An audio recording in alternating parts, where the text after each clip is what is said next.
नमस्कार मित्रांनो, तुमचे स्वागत आहे श्री स्वामी समर्थ. मित्रांनो, कर्जमुक्तीसाठी गुरुचरित्राचा कोणता अध्याय रोज वाचावा?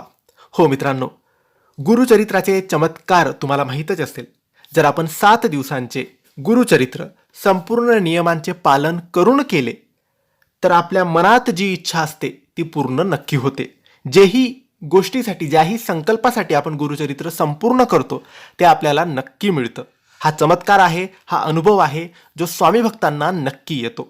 परंतु आजकाल या धकाधकीच्या जीवनात धावपळ असते, नोकरी, व्यवसाय, त्यामुळे भरपूर लोकांना गुरुचरित्र संपूर्ण करणं शक्य नसतं. कारण त्याचे कठीण नियम आहेत. नियमांचे पालन होणे शक्य नसते. आपल्या हातून काही चुका होऊ नये असं प्रत्येकाला वाटतं. म्हणून प्रत्येकाची इच्छा तर असते पण ते करत नाही. मग याच्यासाठीच गुरुचरित्राचे वेगवेगळे अध्याय वेगवेगळ्या लाभांसाठी, वेगवेगळ्या प्रश्नांसाठी, वेगवेगळ्या समस्यांसाठी असतात.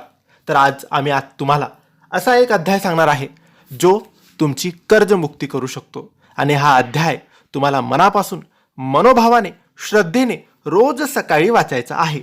जोपर्यंत तुम्हाला कर्जमुक्तीसाठी काही ऑप्शन मिळत नाही किंवा काही मार्ग मिळत नाही तोपर्यंत तुम्ही 1 महिने, 2 महिना, 3 महिने, 6 महिने, 1 वर्ष तुम्ही हा अध्याय रोज वाचायचा आहे.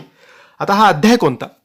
तर हा अध्याय तुम्हाला रोज सकाळी गुरुचरित्राचे पारायण असेल तर त्यामधून वाचला तरी चालेल, किंवा गुगलवर PDF फाईल असेल त्यातून वाचला तरी चालेल. एक सेपरेट छोटी पोथी मिळते त्यातून वाचला तरी चालेल. हा अध्याय आहे गुरुचरित्राचा 21वा अध्याय.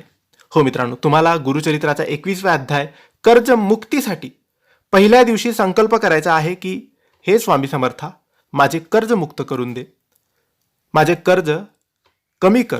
जीही तुमच्या मनात प्रार्थना असेल ती बोलायची आहे आणि रोज सकाळी अंघोळ करून हा अध्याय वाचायचा आहे. याचे कोणतेही नियम नाही. फक्त जोपर्यंत अध्याय वाचत आहात तोपर्यंत मांसाहार, व्यसन करू नका, वाईट विचार करू नका, वाईट बोलू नका. ही माहिती तुम्हाला आवडली असेल तर लाईक आणि शेअर करा. काही प्रश्न असतील तर कमेंट्सद्वारे विचारा. आमच्या चॅनलला सबस्क्राईब करायला विसरू नका. धन्यवाद. श्री स्वामी समर्थ.